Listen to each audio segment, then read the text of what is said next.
La mobilité durable vue par l'air liquide, la pile à combustible est aujourd'hui une réalité. Nous sommes avec vous, Pierre-Étienne Franc. Bonjour. Bonjour. Vous êtes directeur des nouvelles technologies, ce n'est pas rien. Votre entreprise possède une expertise mondialement reconnue dans la fabrication, le transport et le stockage des gaz. Et ce que l'on sait moins, c'est que vous êtes des experts en hydrogène liquide, et cela depuis des décennies.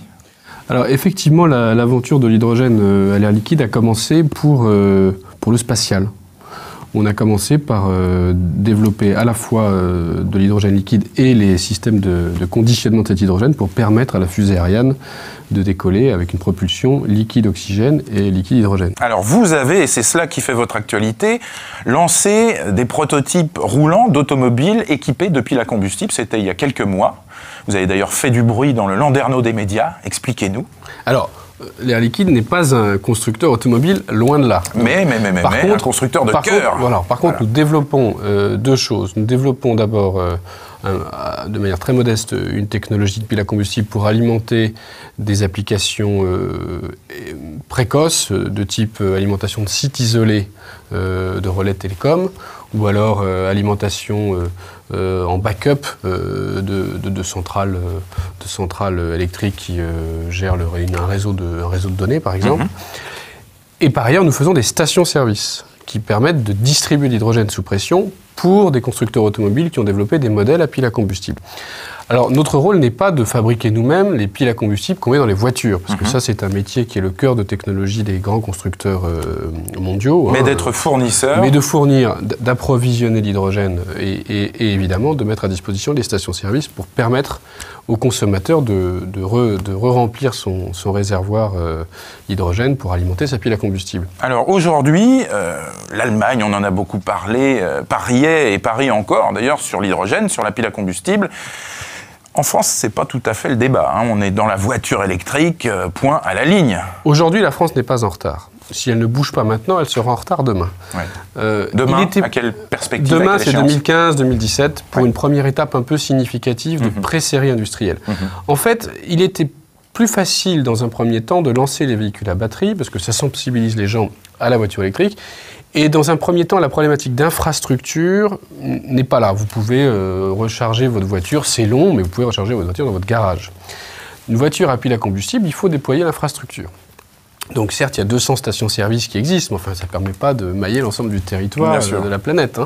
Alors, il y a des pays qui ont décidé d'avancer un peu plus vite maintenant, parce que les modèles fonctionnent. Donc comme l'Allemagne, l'Allemagne, le Japon, la Corée, et certains États des États-Unis, notamment la Californie. Vous avez vu qu'effectivement, à Marcoussis, on avait fait venir les grands constructeurs qui avaient des modèles en circulation. Ils ont tous annoncé, je parle sous leur contrôle, que vers 2015, sous réserve d'infrastructures, ils déploieraient des milliers de véhicules chacun, donc on est dans une pré-série. Sous-entendu, serait-ce votre responsabilité de traiter avec les pétroliers, par exemple, pour l'infrastructure? C'est le problème de la poule et de l'œuf. C'est-à-dire que nous disons, et c'est tout l'enjeu des discussions qu'on a effectivement, notamment en Allemagne, c'est de dire, nous sommes prêts à mettre des stations-service à disposition de ceux qui veulent utiliser ces voitures-là. On ne peut pas le faire seul parce que les enjeux financiers sont très importants et parce que ceux qui possèdent aujourd'hui les réseaux sont des pétroliers. Mais nous disons, messieurs les constructeurs, engagez-vous à mettre des voitures en circulation. Et les constructeurs nous disent, je ne mets des voitures en circulation que s'il y a un maillage suffisant. Donc ce qu'on a fait en Allemagne, qui est en train de se terminer, les résultats seront connus bientôt, c'est qu'on a essayé de mapper combien faut-il mettre de stations-service en Allemagne pour arriver à un réseau suffisamment intéressant pour qu'un consommateur comme vous et moi puisse avoir envie d'acheter une voiture à pile à combustible? Combien ça coûte? Qui paye?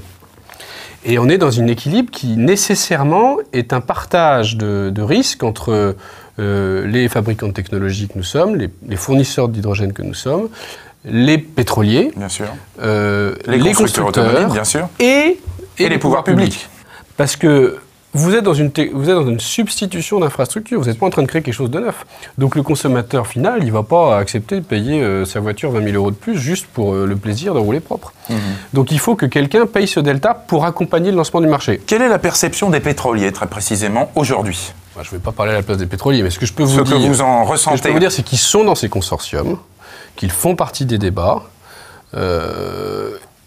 et qu'ils savent bien qu'il faut qu'ils accompagnent ce mouvement. Alors évidemment, ils vont accompagner probablement peut-être moins vite que nous, parce que pour nous, pour vous c'est vital. Des milliards de mètres cubes d'hydrogène, c'est notre métier, on maîtrise la chaîne. Si 10% d'une flotte automobile mondiale se convertit à la pile à combustible d'hydrogène, c'est un marché estimé à 100 milliards d'euros. Le marché mondial des gaz industriels, c'est 60 milliards aujourd'hui. Donc c'est normal que nous poussions. Benoît Potier, votre président, affirme que si 1% du parc roulait à l'hydrogène, ce serait un chiffre d'affaires de 15 milliards d'euros pour ce carburant. Voilà. Soit davantage que le chiffre d'affaires du groupe Air Liquide. Exactement. Ouais. Réaction, question, messieurs. Flavien. C'est difficile de mettre énormément d'argent sur une technologie, sur quelque chose, quand on ne sait pas réellement si c'est celle-là qui va remporter la mise. Donc on voit bien la complexité en fait, du monde de l'automobile, des investissements très lourds pour tout le monde, avec finalement au bout du compte des résultats qui sont assez aléatoires et qui dépendent d'une multitude de critères dont on ne les maîtrise pas tous concrètement aujourd'hui. Christophe Ferreira, vous qui êtes distributeur Renault et tout nouveau président du groupement des distributeurs Renault, vous, c'est l'électrique. Vous avez lancé... c'est l'électrique. Je pense que ce qui vient d'être présenté, c'est l'électrique, c'est aujourd'hui, peut-être, pour le début. La pile à combustible, c'est peut-être demain, probablement demain. Probablement demain. Probablement demain. Ouais, maintenant, bon... C'est passionnant pour le distributeur que vous êtes d'accéder à ces énergies alternatives. Indiscutablement, les choses changent. Que ça soit pile à combustible ou batterie, on est sur le moteur électrique. Et le moteur électrique, quand on l'a essayé, c'est la solution évidente. C'est zéro émission, zéro bruit, souplesse, confort. Donc le moteur est là, maintenant il faut l'alimenter, il faut lui trouver de l'énergie. Donc est-ce que c'est mieux stocker de l'électricité dans les batteries? Est-ce que c'est produire de l'électricité autrement? Je crois que les questions de demain sont vraiment celles-là, avec les coûts liés. Merci Pierre-Étienne Franc. Merci.